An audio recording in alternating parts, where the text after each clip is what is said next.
Kamu harus bersemangat dengan ide, atau masalah, atau kesalahan yang ingin diperbaiki.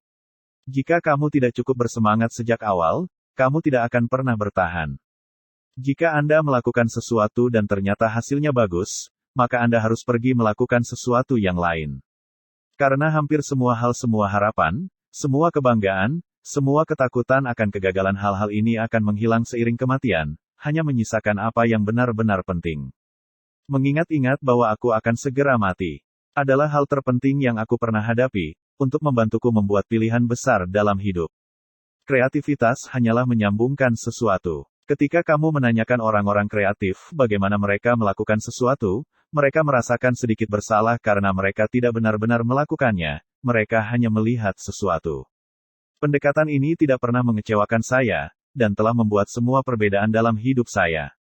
Hal keseluruhannya adalah bahwa teknologi baru tidak semestinya menggantikan teknologi yang lama, tapi akan memperbaharuinya.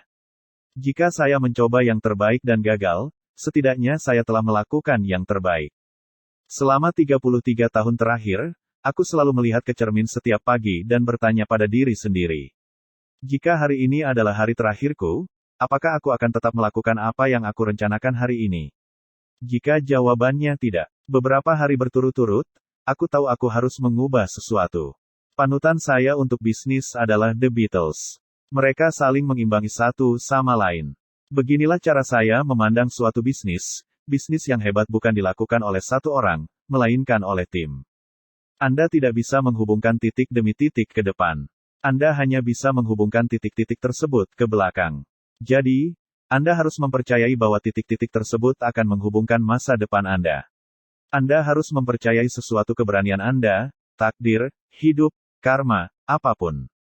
Kebanyakan orang tidak memiliki konsep bagaimana sebuah transmisi otomatis bekerja, tapi mereka tahu caranya mengendarai sebuah mobil. Kamu tidak harus belajar fisika untuk mengerti hukum gerak untuk mengendarai sebuah mobil. Kamu tidak harus mengerti hal-hal ini untuk menggunakan Macintosh. Sederhana bisa lebih sulit daripada kompleks, kamu harus bekerja keras untuk membuat pemikiranmu bersih untuk membuatnya sederhana. Banyak hal yang membuat saya tersandung. Dengan mengikuti keingintahuan dan intuisi saya ternyata tidak ternilai harganya di kemudian hari. Saat kamu membutuhkan keajaiban, jadilah keajaiban itu. Anda tidak boleh memulai perusahaan dengan tujuan menjadi kaya. Sasaran Anda harus membuat sesuatu yang Anda yakini dan membuat perusahaan bertahan lama. Terkadang hidup menghantam kepalamu dengan batu bata. Jangan kehilangan kepercayaan. Terkadang saat kamu berinovasi, kamu membuat kesalahan. Yang terbaik adalah mengakuinya dengan cepat, dan lanjutkan dengan meningkatkan inovasimu yang lain. Inovasi membedakan antara seorang pemimpin dan pengikut. Desain bukan hanya seperti apa bentuknya dan rasanya, desain adalah cara kerjanya. Tidak masuk akal untuk mempekerjakan orang yang baik dan memberitahu mereka apa yang harus dilakukan. Kami mempekerjakan orang baik sehingga mereka dapat memberitahu kami apa yang harus dilakukan. Tidak ada yang mau mati. Bahkan orang yang ingin masuk surga tidak ingin mati untuk mencapainya. Namun, kematian adalah tujuan yang kita semua bagi.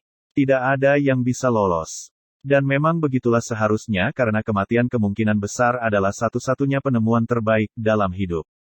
Tuhan memberi kita indera untuk membiarkan kita merasakan cinta di hati setiap orang, bukan ilusi yang dibawa oleh kekayaan. Teknologi bukanlah apa-apa. Yang penting adalah Anda memiliki keyakinan pada orang-orang, bahwa mereka pada dasarnya baik dan pintar, dan jika Anda memberi mereka alat, mereka akan melakukan hal-hal luar biasa bersama itu. Revolusi ini, revolusi informasi, juga merupakan revolusi energi bebas, tetapi jenis lain, energi intelektual bebas. Tugas saya adalah membuat seluruh tim eksekutif cukup baik untuk menjadi penerus, jadi itulah yang saya coba lakukan. Menjadi tolok ukur kualitas. Beberapa orang tidak terbiasa dengan lingkungan di mana keunggulan diharapkan. Kamu tidak bisa hanya bertanya kepada pelanggan, apa yang mereka inginkan, dan kemudian mencoba memberikannya kepada mereka. Saat kamu membuatnya, mereka akan menginginkan sesuatu yang baru. Jangan terjebak oleh dogma, yang hidup dengan hasil pemikiran orang lain. Waktumu terbatas, jadi jangan sia-siakan dengan menjalani hidup orang lain.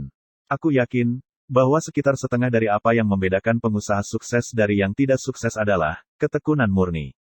Jika kamu mengawasi keuntungan, kamu akan berhemat pada produk. Tetapi, Jika kamu fokus untuk membuat produk yang benar-benar hebat, maka keuntungannya akan mengikuti. Jangan biarkan suara pendapat orang lain menenggelamkan suara hatimu sendiri.